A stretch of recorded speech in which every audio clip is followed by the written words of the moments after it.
Welcome back to Workplace Safety Show. Jay Smith along with Daryn Llewellyn, and I'm going to actually revisit a few items today that we've covered in some previous shows, but topics that you still get on a pretty frequent basis that people are still asking about. Yeah, some common questions. One of those, we've been getting it for years.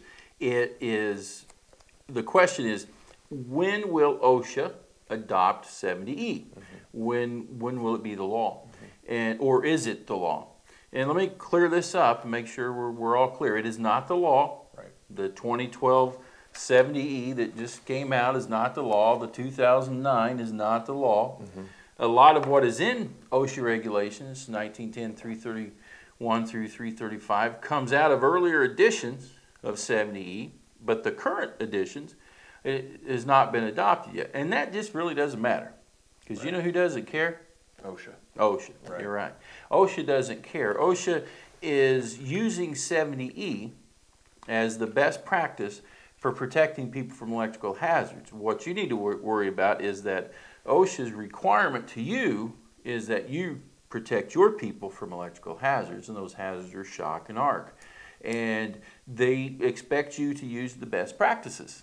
And right now those are 70E. So whether it's the law or not is really not that important to any facility. It's that you use it to comply with what OSHA does say. So don't worry about if it's the law, when it's going to be adopted, or anything else.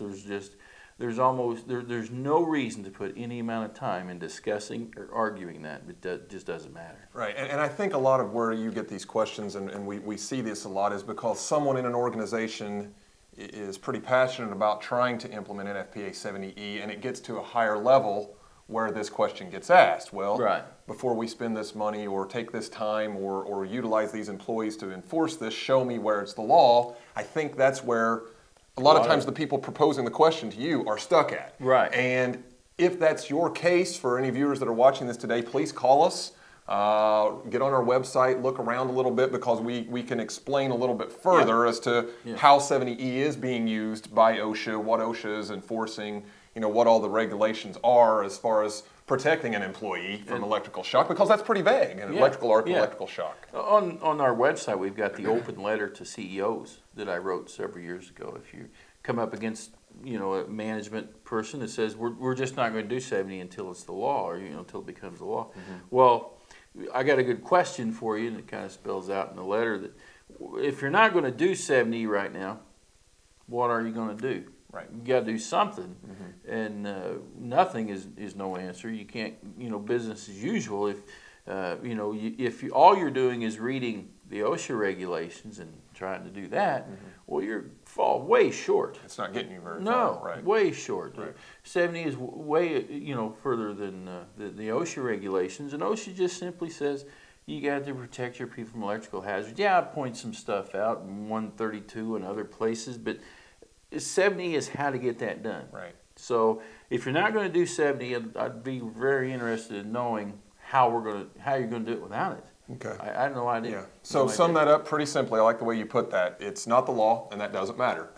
I mean, that's about as simple as you can say it. And as mentioned, if you need any additional clarifications on that, poke around our website or give us a call directly here, and we can help you out with that. Okay, kind of going along that, we do have this new 2012 edition out now. 2012. Yep. And what we're starting to see is, how does this affect me? We did this in 04. We already went through this in 2009. Are there things that with this new edition I really need to worry about? Daryn's getting an urgent phone call here. I'm assuming that's probably from the grandbaby. I don't know. That's the bat phone there. We might need to take that. Okay. Yeah. All right. Well, I think we can move on without that. But going back to that, here I am. I've done this. Okay. We've got a new edition, and what are some things that are significant? One thing that the most urgent need that most people are going to see is if you had an arc flash analysis done and you've got labels up on the plant, a lot of people on the labels tried to put all of the PPE that is required. We never did that because it just won't fit. On our labels, I've got one here, Logan will probably insert one maybe, but on our labels here, we just put category appropriate. Right. The reason we've always done that is because that could change. And guess what? It did. It did. It just changed. Right. So if all of you went out and printed your labels, or you're the consultant that did it for you, printed, all the FR clothing and all these things that are required, well, the big change that occurred now is that a balaclava is required in Category 2. Right, and that's the racing sock. The head sock. Head sock that you put on. Yeah. Right, and that's now a requirement for Category 2. Had you not included that in a label that was printed with all of the PPE requirements for Category 2, your label is now insufficient. It might need to be updated, okay. Which could be a huge thing. So when you print new labels, be careful. Too much information sometimes is a bad thing, especially since that information could change. If you just put category appropriate, as long as they don't change the categories, then the clothing inside can change, and your label is still good. Right. Okay. And you mentioned that was a significant, urgent thing to look at, is to just see what your labels, how they were printed.